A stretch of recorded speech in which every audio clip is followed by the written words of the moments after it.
우릴 사랑하심이 측량할 수 없도록 넘치게 이게 밝게 변치 않는다는 걸 그를 사랑하는 이 어려워 보이지만 조금씩 우리 맘을 열대할 수 있어. 양이 털을 깎는다라는 상식 정도는 아시죠? 네. 그런데 양이 1년에 한 번이나 2번 정도 털을 깎는다고 해요.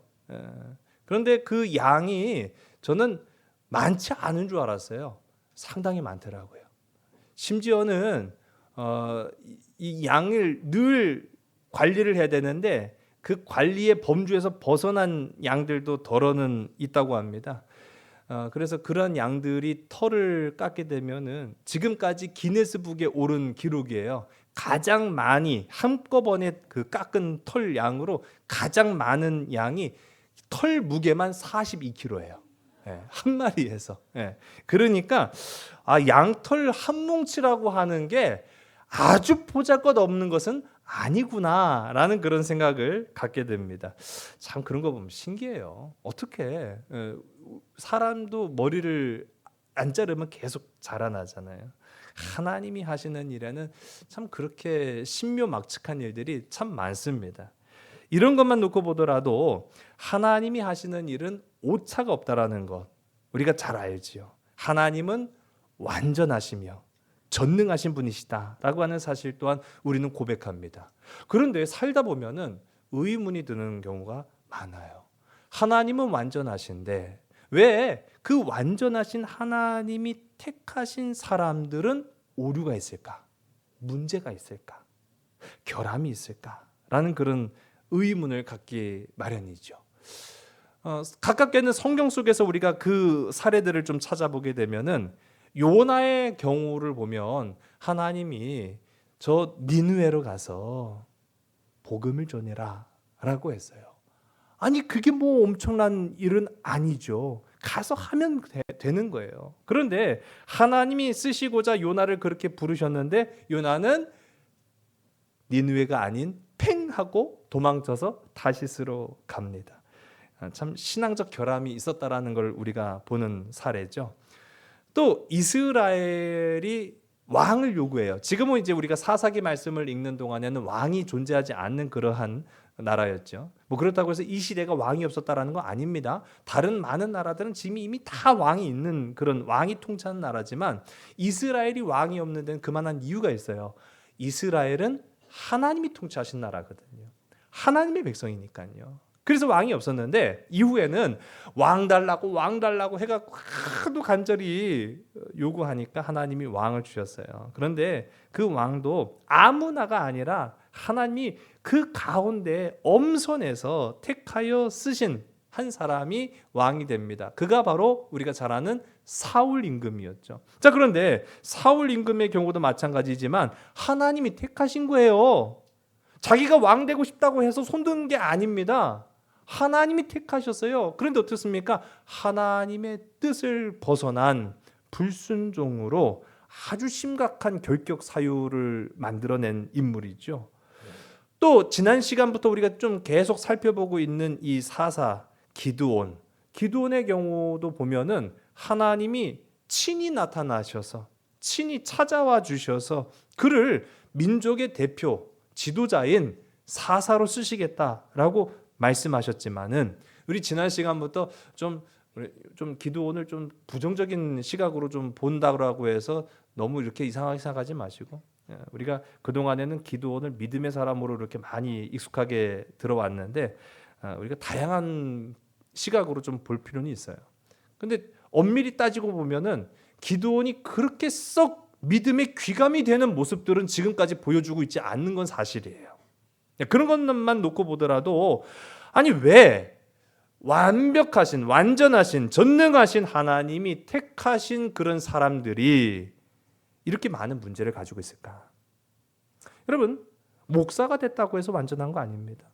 장로가 되었다고 해서 완전하지 않습니다. 권사가 됐다고 해서 마찬가지고요. 집사, 교사, 성가대원 그 누가 됐더라도 우리는요, 우리 스스로가 나 자신을 잘 알죠. 그렇게 완전한 사람은 아니라는 걸 알죠. 그럼 왜 하나님이 더 완벽한 사람을 들어서 하나님의 일을 쓰시고자 하는 게 아니라 우리 같은 기드온 같은 이렇게 오류가 많고 문제투성이인 사람들을 하나님의 일에 쓰시고자 하는가? 우리가 이걸 조금 그래서 깊이 연구한 사람들이 참 많아요. 독일의 신학자 칼 바르트가 그래서 이런 말을 했습니다. 우리 한번 따라. 오류도 하나님이 쓰신다. 참 곱씹으면 곱씹을수록 맞는 말이고 동의가 되는 이야기입니다. 하나님은요, 완벽한 것만 쓰시지 않아요. 오류도 쓰시더라고요. 문제투성이인 사람도 쓰시더라고요. 그러므로 오류투성이인 인간이지만은 하나님은 그러한 인간을 사용하기를 원하시는 거예요. 그 사람밖에 없어서가 아니라 그러한 자들도 쓰기를 원하시는 거예요. 그걸 우리는 바꿔 말하면 뭐라고 표현하냐? 은혜라고 말합니다. 여러분, 우리가 지금 이 자리에 있는 것은요, 우리의 실력이 출중해서가 아니라 자격을 갖추어서가 아니라 우리가 부족하고 연약하고 또 오류투성이고 문제가 많아도 하나님이 우리를 쓰시길 원해서 이 자리에 서 있는 줄 믿으시기 바랍니다. 아담과 하와의 죄 사건 이후에 우리 인류에게는요, 죄가 본성이 되고 말았어요. 그래서 이 죄가 본성이 되었다라고 하는 말은 한마디로 말하면은 아무리 선한 삶을 살아가는 사람일지라도 그 안에 불순종이 있고 교만이 있고 두려움과 같은 그런 인생의 결함, 즉 이거를 바꿔 말하면 또 죄라고 말하죠. 죄의 문제가 있어서 이거를 내 힘만으로 내가 가지고 살아온 삶의 경력으로는 완벽하게 해결할 수가 없어요. 앞서 그래서 말씀드렸던 요나나 사울이나 기드온과 같은 이런 인물들도 결국은 이 범주 안에 있기 때문인 겁니다. 이 범주 안에 있었다라는 거예요. 그럼에도 불구하고 하나님은요, 주권적으로 일하시는 거예요. 이러한 결함 많은 인류를 들어서 쓰시는 하나님은 오차가 없으시기 때문에, 정확하신 분이시기 때문에 하나님은 그들을 쓰시는데 인간의 장점이나 공로가 아니라 하나님이 귀히 여기심으로 그들이 하나님이 원하시는 그 분량의 수준까지 올라가게 되는 줄로 믿으시기 바랍니다. 그러니까 나의 힘으로는요, 이 모든 죄악의 문제들을 해결할 수 없는데 하나님이 나와 함께 하셔서 우리를 끌어올려 주시는 거예요. 양육해 주시는 거예요. 성장시켜 주시는 거예요. 여러분, 내 손 잡아주시는 주님의 손을 끝까지 붙들고 나아가는 자와 되기를 주의 이름으로 간절히 소원합니다. 사도 바울은 고백합니다. 고린도후서 12장 9절에 하나님의 능력은 인간의 약함에서 온전하여집니다 라고 이야기합니다. 강함에서 하나님의 능력이 나타나는 것이 아니라 하나님의 능력은 내가 약할 때 나타나는 거예요. 내가 부족하다라고 고백할 때 나타나는 거예요. 그러나 부족하다라고 고백하면서 자신을 한없이 그냥 나는 아무것도 아닌 존재예요, 그게 아니라 나를 뭐하러 쓰세요, 나는 부족한 인간이에요, 그게 아니라 하나님, 나는 부족하지만 하나님이 나를 쓰시고자 하시면 능력 주세요, 건강 주세요, 하나님 나에게 힘 주세요. 그런 사람을요, 하나님 끝까지 책임져 주시더라고요. 여기에 더해서 우리가 기억할 것이 있습니다. 요나의 실패가 하나님의 실패가 아니라는 걸 우리가 기억해야 돼요. 사울 왕의 불순종이 하나님의 부족함을 나타내는 결과가 아니라는 것을 우리가 알아야 돼요. 기드온의 교만이 하나님의 연약함 때문이 아니라는 것을 우리가 분명히 짚고 넘어가야 됩니다. 사울의 불순종은요, 교만의 결과였으나 그는 이제 마침내 제가 아까 말씀드렸잖아요. 방금도 말씀드린 것처럼 하나님이 손 내미셔. 우리 그 손 내미신 하나님의 손을 붙잡고 가면 되는 거예요. 언제까지? 끝까지. 근데 중간에 어느 정도 좀 되는 것 같아. 이거 내 실력으로도 얼마든지 할 수 있을 것 같아. 그런 사람들이 꼭 손을 놓더라고요. 저희 애들이 지금 있습니다만은 어렸을 적에 어디 나가면은 꼭 아빠 손, 엄마 손 붙잡고 다녔거든요. 이놈들 이거 5살 지나고 보니까 안 잡으려고 그래. 야, 어디 나갈 때 아빠 손 잡아야지, 엄마 손 잡아야지. 나 혼자도 걸어갈 수 있어.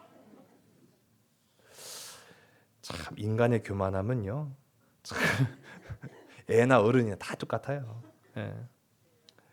여러분, 사울 왕은요, 하나님이 붙잡으신 그 손을 끝까지 놓치지 않았으면은 그는 참 좋은 왕 됐을 거예요. 근데 좀 할 수 있을 것 같아요. 내가 하나님 없이도, 하나님 도움 없이도 손 놔버리니까요, 그 결과 하나님으로부터 버림받는, 그럼 참 불행한 삶을 살게 되죠.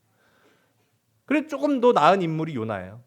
요나 같은 사람은요, 회개를 하죠. 그것도 죽을 뻔한 위협 속에서 비로소 회개하지 않았습니까?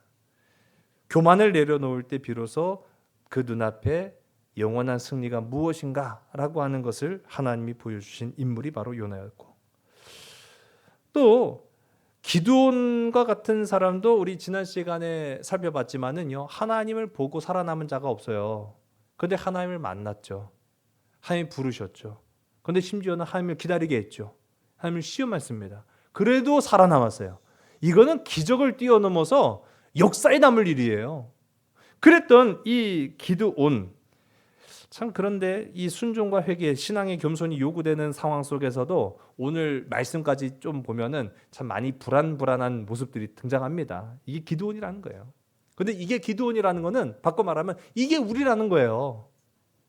우리도 하나님이 그렇게 나타나셔서 역사하시고 함께 하시고 손 내밀어 주시고 내가 너와 함께 할 것이다, 넌 죽지 않는다, 내가 너와 함께 할 것이다, 승리를 내가 보장하리라 했는데도 불구하고 불안불안한 삶을 살아가는 게 우리라고요. 기드온처럼 그 삶을 택했을지라도 인생이 180도 달라진다는 건 참 쉽지가 않구나 라는 것을 우리가 말씀을 통해 보게 됩니다. 그렇다고 해서 불가능한 게 아니에요. 우리는 가능으로 나아가는 겁니다. 내 힘으로 가능한 것이 아니라 예수 그리스도의 보혈의 십자가로 가능해진다라는 것을 우리는 말씀을 통해 보는 거예요. 그런 고백이, 그와 같은 삶의 체험이 저와 여러분의 삶 가운데 임하길 간절히 소원합니다. 2026년이죠. 새로운 목표가 있을 줄로 압니다. 새로운 목표 설정하고 새로운 계획을 갖고 또 각오를 다지고 하는 그런 시간이 지금 이제 우리 1월 달 어간이죠. 저도 여러 가지 계획은 세웠어요. 운동하기, 간식 끊기, 책 좀 더 보기. 아니, 제가 논문 준비하면서 책을 나름대로는 많이 봤다고 했는데 그 관련된 책만 본 거죠, 사실은. 관련된 책만 보다 보니까 논문 끝나고 나니까 좀 죄송한 얘기인데요, 책을 쳐다도 보고 싶지 않은 거예요. 막 글자는 아주 그냥 이제는 신물 날 정도로 제가 봤기 때문에 글자를 보고 싶지 않은 거예요. 그래갖고 좀 멀리 했는데 요즘 가만히 생각해 보니까 이 목사가 책을 멀리하면 되겠어요. 그러니까 좀 책 좀 많이 보자. 그런 이제 계획, 간식을 끊고 또 운동하기. 이게 사실 되게 어려운 건 아니잖아요. 공감 안 하시는 거 보니까. 근데 어찌 보면 별거 아닌데 그게 참 쉽게 되지 않더라고요. 왜냐면은 어제까지만 하더라도 늘어지게 누워가지고 저녁 먹고 나면은 또 핸드폰 쳐다보면서, 책도 안 보고 핸드폰만 쳐다보는 거예요. 핸드폰만 쳐다보면서 몸에도 좋지 않은 배가 고픈데 그러면 밤 10시고 11시고 막 해갖고 막 냉장고 뒤집고, 그래서 야식을 먹던 삶이 하루아침에 나 이제 핸드폰 안 봐, 난 책만 볼 거야, 난 이제 운동만 할 거야, 난 이제 야식은 안 먹겠어. 그게 쉽게 안 되더라고요. 아멘이 되시는가 봐요. 아멘 할 건 아닌데.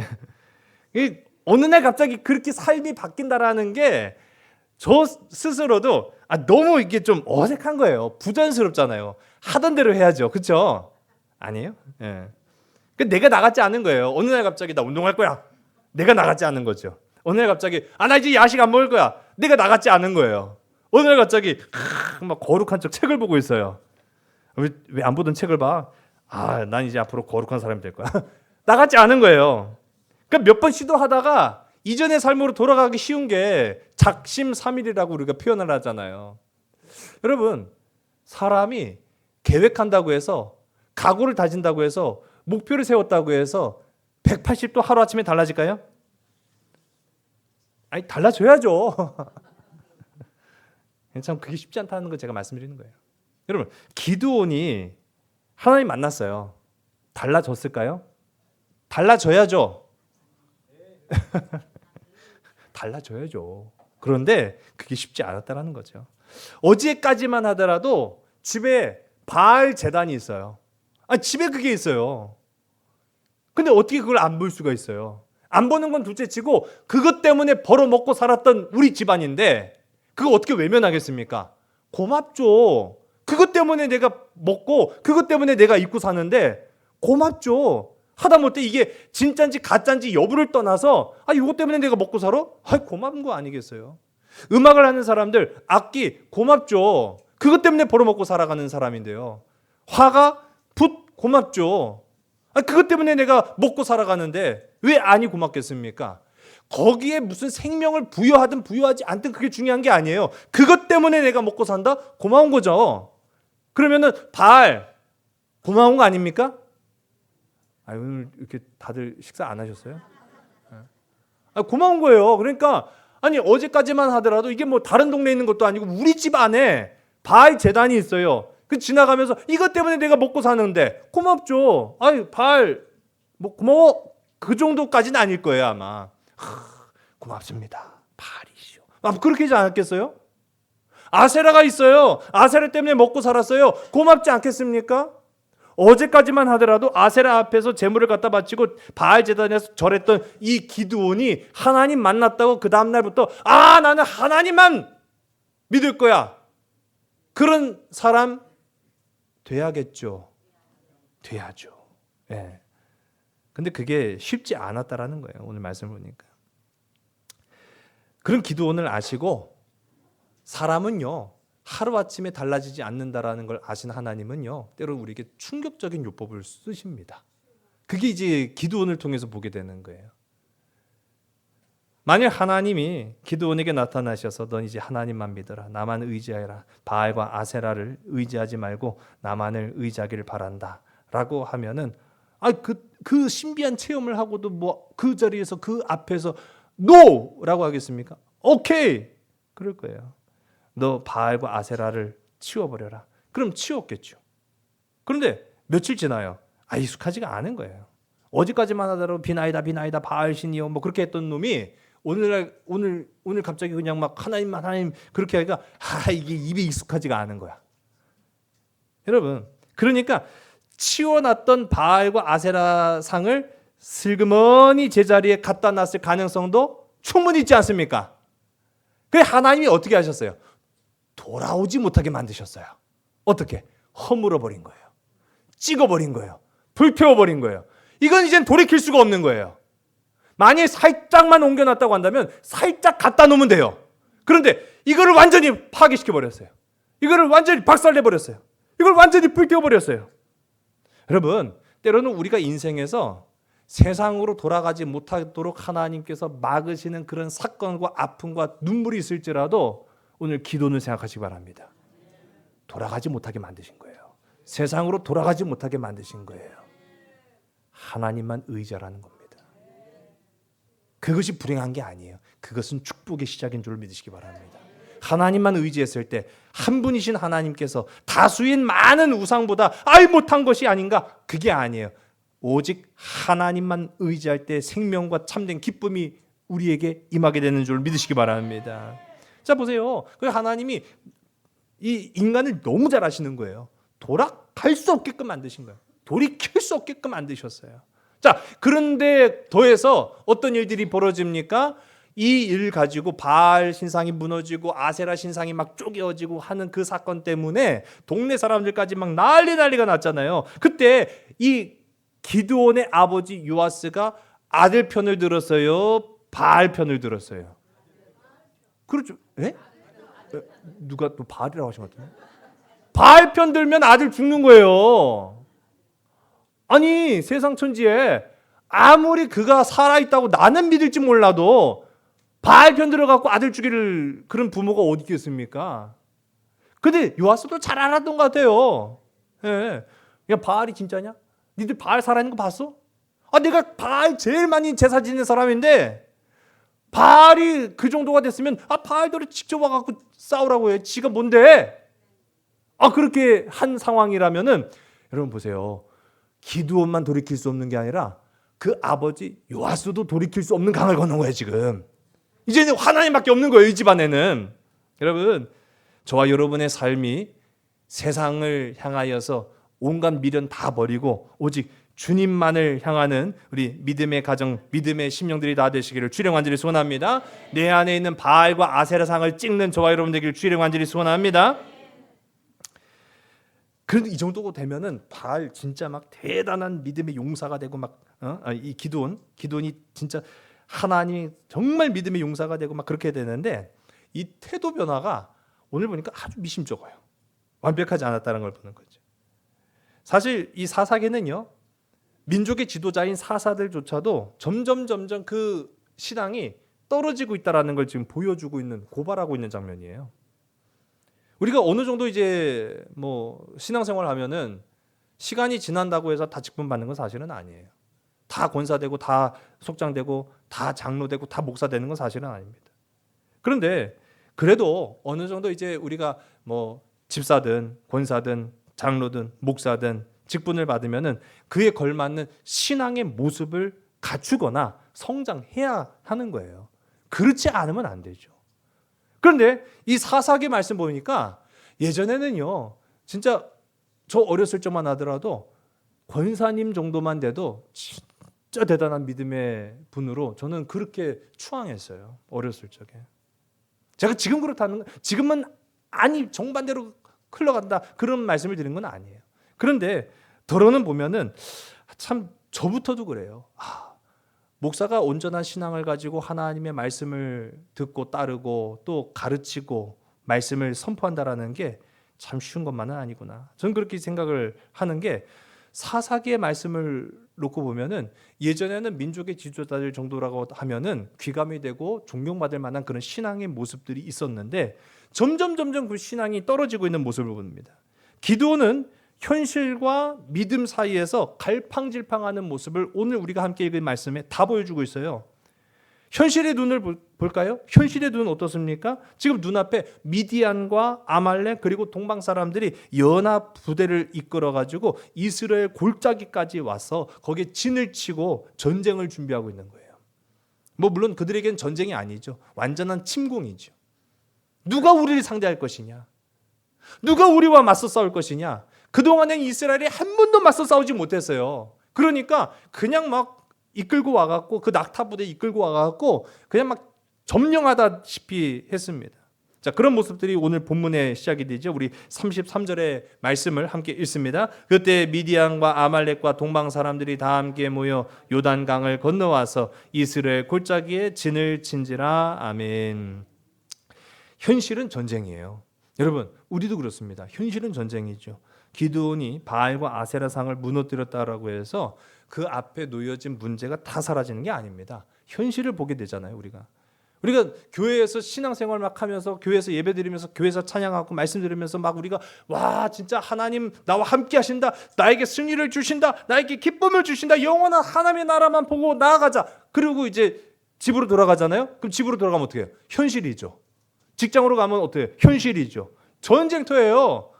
믿음 충만해서 집으로 갔는데 아주 그냥 정말 온갖 엉망진창인 상태로 다시 돌아가기 쉬워요.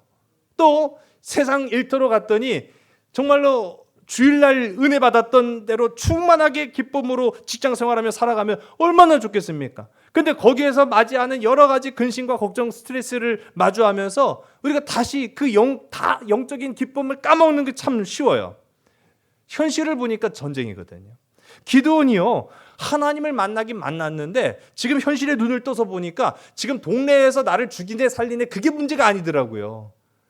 저 이스라엘 평야에 미디안의 이 낙타 부대 또 뭐 아말렉 동방의 사람들까지 막 연합 부대를 이끌고 와서 진을 치고 있는 거예요. 이거 어떻게 맞서 싸우냐고요. 그러니까 하나님의 영이 임했다라고 해서 참 쉬운 것은 아니에요. 그런데 참 놀라운 사실은요, 오늘 우리가 함께 읽은 말씀 보니까 하나님의 영이 임하니까 그 겁 많은 기드온이 겁대가리 없는 행동을 하는 거예요. 뭐 하고 있습니까? 전쟁을 준비하고 있어요. 지금 7년 동안 한 번도 맞서 싸운 적이 없어요. 빼앗으면 빼앗겼고 때리면 맞았던 이스라엘, 특히나 그 가운데 포도주 틀 속에 들어가서 타작이나 하고 있었던 그 겁쟁이 기드온이 전쟁하자 나팔을 불기 시작합니다. 오늘 34절과 35절 우리 두 절의 말씀을 함께 읽습니다. 여호와의 영이 기드온에게 임하시니 기드온이 나팔을 불매 아비에셀이 그의 뒤를 따라 부름을 받으니라. 기드온이 또 사자들을 온 므낫세에 두루 보내매 그들도 모여서 그를 따르고 또 사자들을 아셀과 스불론과 납달리에 보내매 그 무리도 올라와 그를 영접하더라. 아멘. 할렐루야. 여러분, 성령이 임하시길 간절히 소원합니다. 성령이 임하면 역사가 임하게 되는 줄로 믿으시기 바랍니다. 맞아요, 근데? 성령이 임하면 역사가 임해요? 역사 임해요? 자, 봅시다. 우리 좀 찬찬히 볼게요. 자, 사사가 모두 12명입니다. 사사기에 기록된 이 사사가 모두 12명인데 이 12명의 사사라고 해서 다 하나님의 영이 임한 게 아니에요. 딱 6명만 임해요. 6명만 역사했다고요. 근데 오늘 우리가 함께 읽은 말씀 보면 기드온에게도 성령이 임했죠. 성령이 임한다라는 건 하나님의 역사가 나타난다라는 것을 의미기도 합니다. 그런데 이 구원이 기드온의 힘이 아니라 성령이 임했다라는 것은 네 힘으로 구원해내라라고 하는 의미가 아니는 거예요. 성령이 임했다라는 건 성령께서 함께 하신다라는 걸 의미하는 거예요. 어쨌거나 사사 기드온의 이 부름에 이 12지파가 이제 소집을 받는데 다 모인 게 아니었어요. 다 모인 게 아니었다고요. 딱 4개 지파만 모입니다. 므낫세, 아셀, 스불론, 납달리. 그러니까 이것만 놓고 보더라도 지난 시간 드보라 때부터도 쭉 살펴봤지만은 이스라엘은 12개 부족국이에요. 근데 12개 부족이 이루어진 이 이스라엘이 전쟁이 나면은 12개 부족이 한 목소리로 한 마음이 되어서 함께 일을 하는 것이 아니라 이거 뭐 나랑 특별히 크게 상관이 있는 것 같지 않은데 니들이 알아서 해. 그런 식으로 하는 연대의 느슨함을 보여주고 있다는 걸 보게 됩니다. 여러분, 교회는 하나여야 됩니다. 어떤 문제 앞에서도 우리가 한 목소리를 낼 수 있어야 되고요. 우리가 합심하여서 선을 이룰 수 있어야 돼요. 이건 나하고는 뭐 크게 문제 있는 상황은 아닌 것 같은데, 난 심각한 문제가 아닌 것 같은데, 내 건강은 멀쩡한데, 내 사업은 멀쩡한데, 그렇게 해서 우리가 나 몰라라 해서는 안 된다라는 거죠. 함께 웃고, 함께 위로하고, 함께 기뻐할 수 있는 우리 삼성교회가 되기를 주의 이름으로 간절히 소원합니다. 미디안 진영은요, 이스라엘 평야에 지금 세워져 있어요. 한마디로 말하면 거기가요, 곡창지대입니다. 곡창지대. 그 곡창지대에 진영을 차리고 이스라엘이 수확해야 될 곡식들을 막 다 약탈을 해가는 거예요. 그런데 이스라엘이라고 하는 이 평야는 거기에 거주하고 있는 부족들에게만 곡창지대지 다른 먼 곳에 있는 부족들한테는 그 땅에서 나는 곡식을 가지고 먹는다? 그건 아닐 수 있어요. 그렇죠. 그러니까 다른 부족, 다른 이스라엘의 부족에게서는 나하고는 뭐 직접적인 상관이 없는 일인데 뭘 그렇게 심각하게 생각하냐. 그러면서 유다라든지 시므온, 베냐민, 에브라임 같은 이런 지파는요, 처음부터 아예 이 전쟁에 상관이 없다 선을 긋고 있었어요. 그러니까 신앙 공동체인 이스라엘이라고 한다면 함께 해야 되는데 이런 분열이 이제 생기기 시작한 거죠. 또 그러다 보니까 고작 4개 부족이 이렇게 모여서 이제 전쟁을 준비합니다. 나중에 이제 다음 시간에 함께 살펴보겠습니다만은 숫자도 턱없이 부족해요. 우리가 잘 아는 뭐 300용사가 나오기도 전에 뭐 그 이전에는 그래도 좀 숫자가 많긴 했습니다만은 그래도 이건 말도 안 되는 숫자죠. 그 기드온이요, 정말 이길 수 있을까? 그런 생각을 계산기 두드려 보니까 아무리 계산기를 두드려도 안 나오는 거예요. 여러분, 성령을 받았어요. 성령이 임했어요. 할 수 있다. 하면 된다. 해보자. 그렇죠? 계산기도 두드려 봐야죠. 어떻게 계산기를 안 두드려 보고 할 수 있다 하면 된다. 해보자. 그러고 살아요 어떻게? 이 세상 어떻게 그렇게 삽니까? 예. 그러니까 자꾸 이 기드온의 마음에 두 가지 생각인 거예요. 믿음으로 가야 되나? 현실적으로 눈을 봐야 되나? 이렇게 해야 되나? 저렇게 해야 되나? 그러니까요, 이게 뭐가 맞는지 잘 모르겠는 거예요. 그러니까 나중에 가서는 하나님 진짜예요? 라고 하는 생각이 드는 거예요. 그러니까 하나님을 자꾸 시험하는 게 내가 불안해서라는 거예요. 내가 불안해서. 여러분, 성령이 임하면 역사가 임하는 게 맞아요. 그런데 성령이 임한다고 해서 무적이 되는 게 아니에요. 신앙적인 변화가 없는 성령의 임재는 오늘 우리가 보는 이 기드온의 모습처럼 다시 의심, 다시 회의로 돌아갑니다. 마치 우리가 새해 되면 새 각오로 새로운 인생을 살아갈 거야 라고 생각하다가도 너무 익숙하지가 않은데, 너무 부자연스러워, 나 아닌 것 같아, 전에 그냥 살던 대로 하지 뭘. 그러면 변화가 안 되는 거예요. 하나님이 내가 너와 함께하리라 말씀하셨는데도 오케이 할렐루야. 근데 그 다음날 자고 일어나 보니까 하나님이 어제 나한테 임하신 건 맞는 것 같은데 오늘 현실은 전쟁인데 이거 힘든데. 그런 사람한테 어떻게 역사가 나타나요? 여러분, 오늘 이 말씀을 통해서 기드온과 같은 불안한 세상, 그러나 하나님을 온전히 의지하는 결단이 저와 여러분 가운데 임하길 간절히 소원합니다. 하나님의 뜻은 이미 확고하게 선포되었어요. 기드온도 하나님의 뜻이 무엇인지를 모르진 않았습니다. 그럼에도 불구하고 지금 계속해서 기드온이 하나님을 시험하고 있습니다. 그 안에 두려움이 있다라는 증거죠. 그래서 오늘 우리가 함께 읽은 말씀 가운데 보면 마침내 우리가 잘 아는 기드온의 양털 시험 장면이 나옵니다. 이 양털 한 뭉치, 아까 제가 가장 많은 그 양털이 한 42kg가 됐다고 했는데, 이거는 진짜 그야말로 몇 년을 그렇게 깎지 않은 상태로 있을 경우가 되고요. 그렇지 않으면은 그렇다고 해서 적진 않더라고요. 한 5kg에서 6kg 정도 나온대요. 그 양 한 마리에서. 근데 그 정도의 양털 뭉치를 가지고 와요. 그리고 하나님을 시험합니다. 이 마른 양털 한 뭉치를 타작 마당에 둡니다. 그러면서 하나님한테, 하나님 이거 타작 마당에 두는데요, 그 다음날 아침에 아침 이슬이 이 양털에만 머금게 하시고 그 주변에는 물기가 없게 해주세요 라고 하는 이제 시험을 하나님 앞에 해요. 자, 그리고 나서 이게 정말이면 난 믿겠습니다, 그렇게까지 이제 고백을 하는 거죠. 다음 날이 됐어요. 하나님께서 그렇게 해주셨어요. 아침에 나가보니까요, 주변에는 이슬이 내린 흔적도 없어요. 아주 바짝 말라 있습니다. 그런데 양털을 집어들었더니 묵직한 거예요. 이 양털에 물기가 잔뜩 머금고 있다는 걸 이제 알게 된 거죠.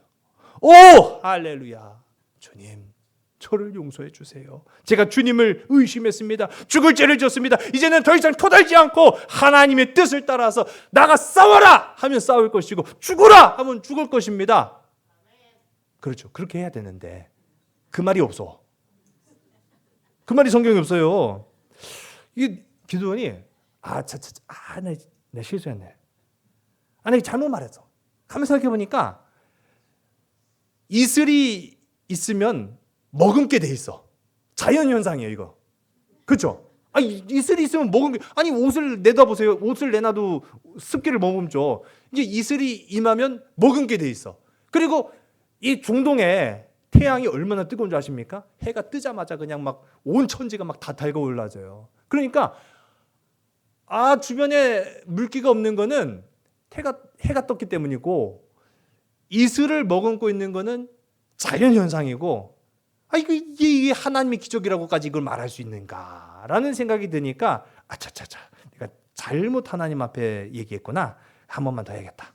이거 진짜 간이 배 밖으로 나오지 않고는 이런 말, 이런 행동, 이런 생각을 할 수가 없는 거죠. 자, 근데 가만히 생각해 보면은요, 이게 우리의 모습이기도 합니다.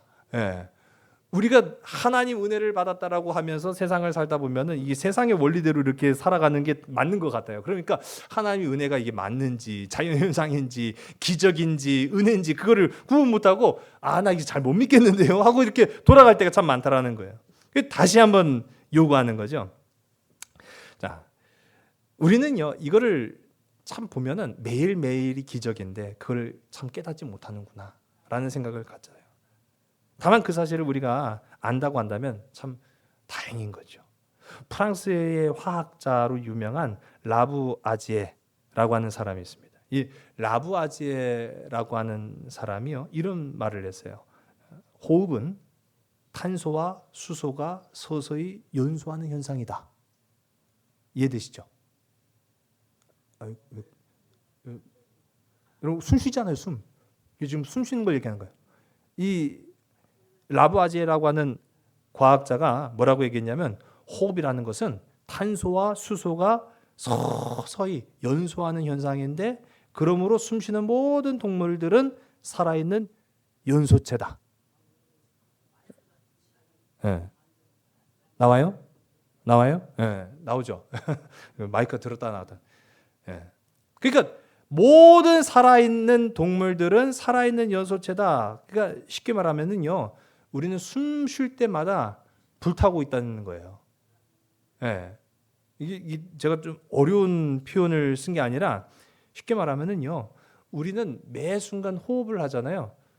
내 안에 이 몸이라고 하는 공장에서 공장이 돌아가는 힘이 나기 위해서는요, 불이 있어야 된다는 거예요. 불이 있어야 된다는 거예요. 불 꺼진 공장은 죽은 공장 아닙니까? 그건 바꿔 말하면은요, 숨이 붙어 있는 한 우리는 살아있다라는 거죠. 여러분, 숨이 붙어 있는 한 기적으로 살아가는 저와 여러분 되기를 주의 완전히 소원합니다. 숨 쉬는 것도 그래서 기적이다라고 말한 게 이제 라부아제라고 하는 이 과학자인데요. 여러분, 하나님의 뜻대로 살아가는 자가 진짜 숨 쉬는 자입니다. 하나님의 은혜를 깨닫는 자가 진짜 살아있는 기적의 주인공들입니다. 기도는 살아있음에도 감사할 줄을 몰랐던 거예요, 지금까지.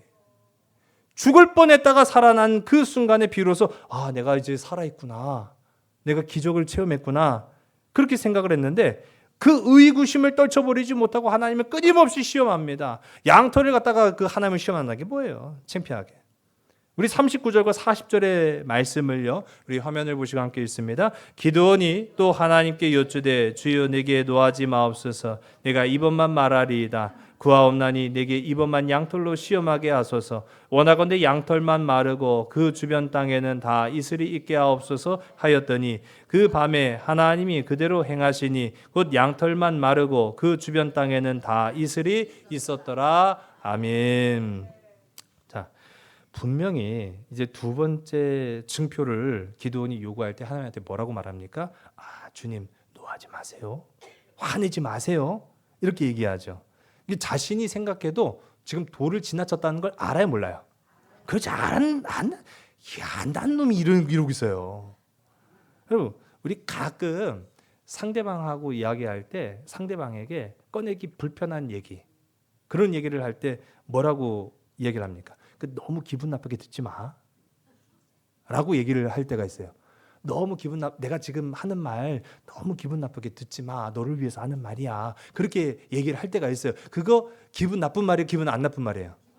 그렇죠. 기분 나쁘다는 걸 지도 알면서 뭐가 기분 나쁘게 듣지 말라는 거예요. 기분 나쁜 거 지도 알고 있으니까 하는 말이죠. 여러분, 지금 하나님 앞에 하나님 너무 기분 나쁘게 듣지 마세요 라고 하는 거는 하나님이 듣기가 아니라 누가 듣더라도 그거는 기분 나쁜 말이에요.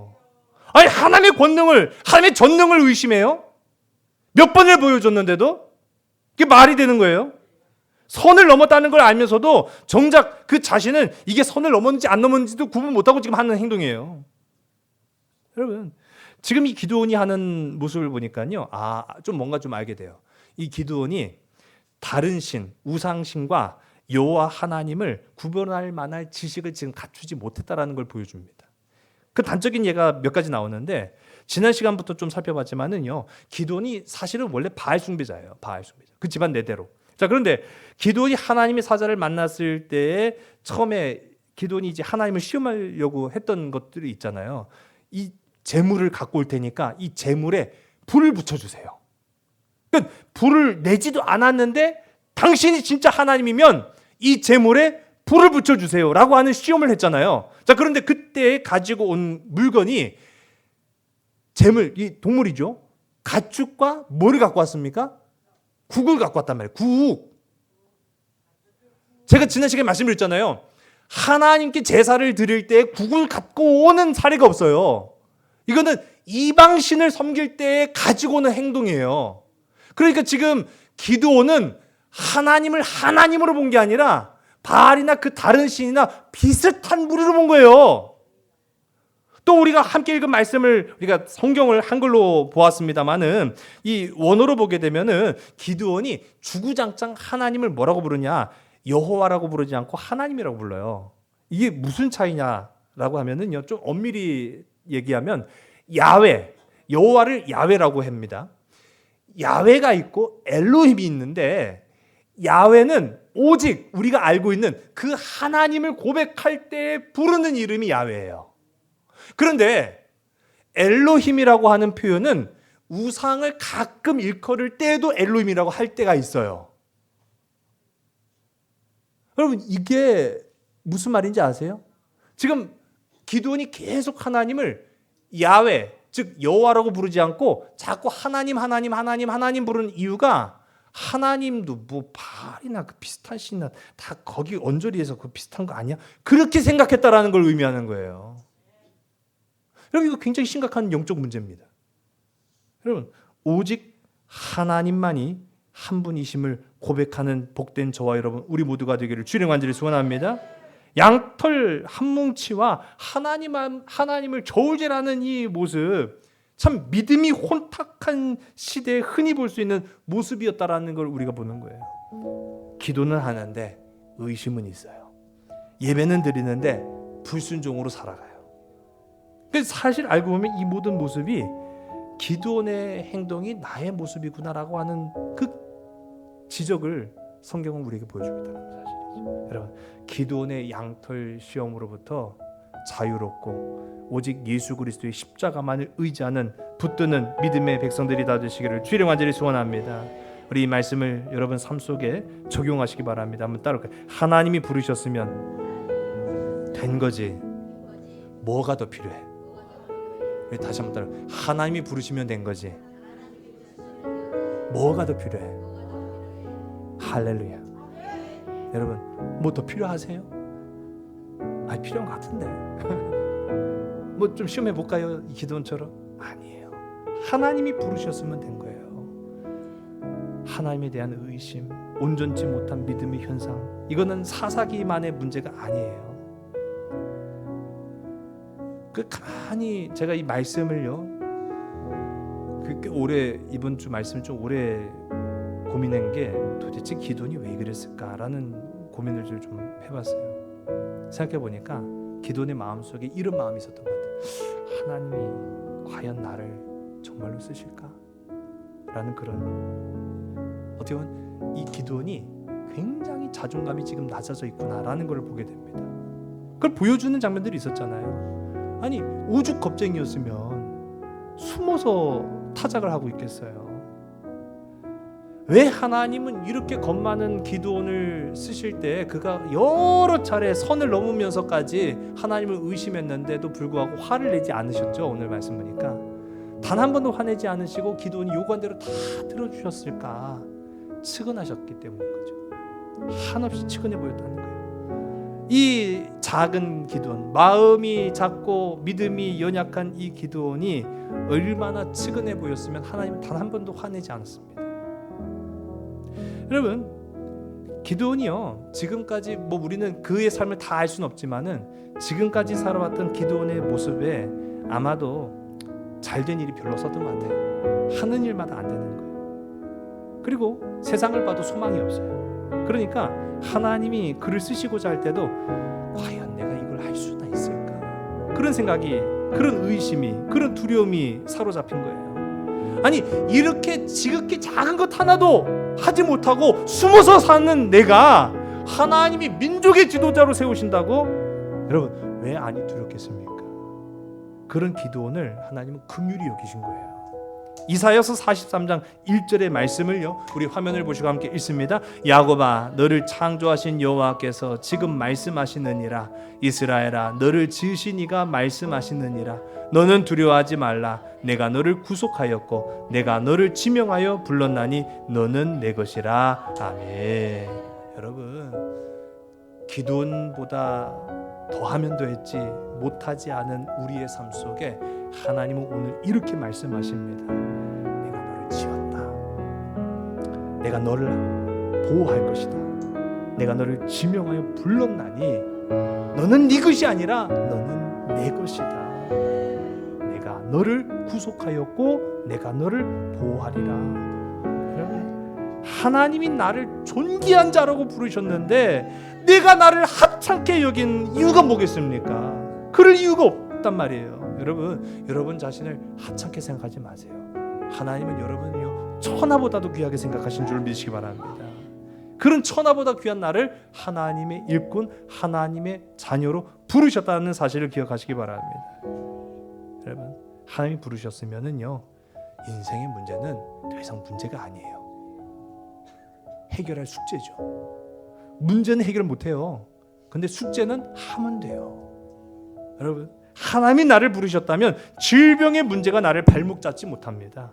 하나님이 나를 부르셨다면 감당치 못할 일이 없습니다. 왜? 하나님이 능력 주시기 때문인 거죠. 그런 믿음의 담대함으로 나아가는 우리 2026년에 믿음의 용사된 저와 여러분 우리 모두가 다 되기를 주의 이름 간절히 소원합니다. 기도하겠습니다.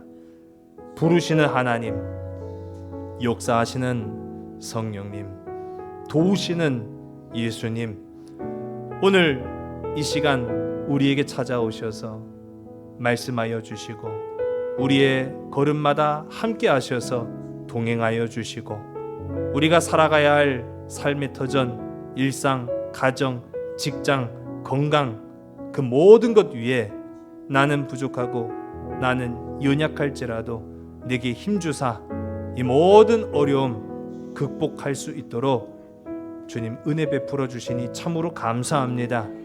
그 은혜에 의지하면서 현실이냐 믿음이냐 갈팡질팡할 것이 아니라 믿음의 눈을 가지고 현실의 삶을 살아내는 귀하고 아름다운 하나님 일꾼들이 다 되게 인도하여 주시옵소서. 모든 것을 주께 온전히 의탁하오며 사랑 많으신 나사렛 예수 그리스도 이름으로 감사하며 간절히 기도드렸사옵나이다. 아멘. 세상에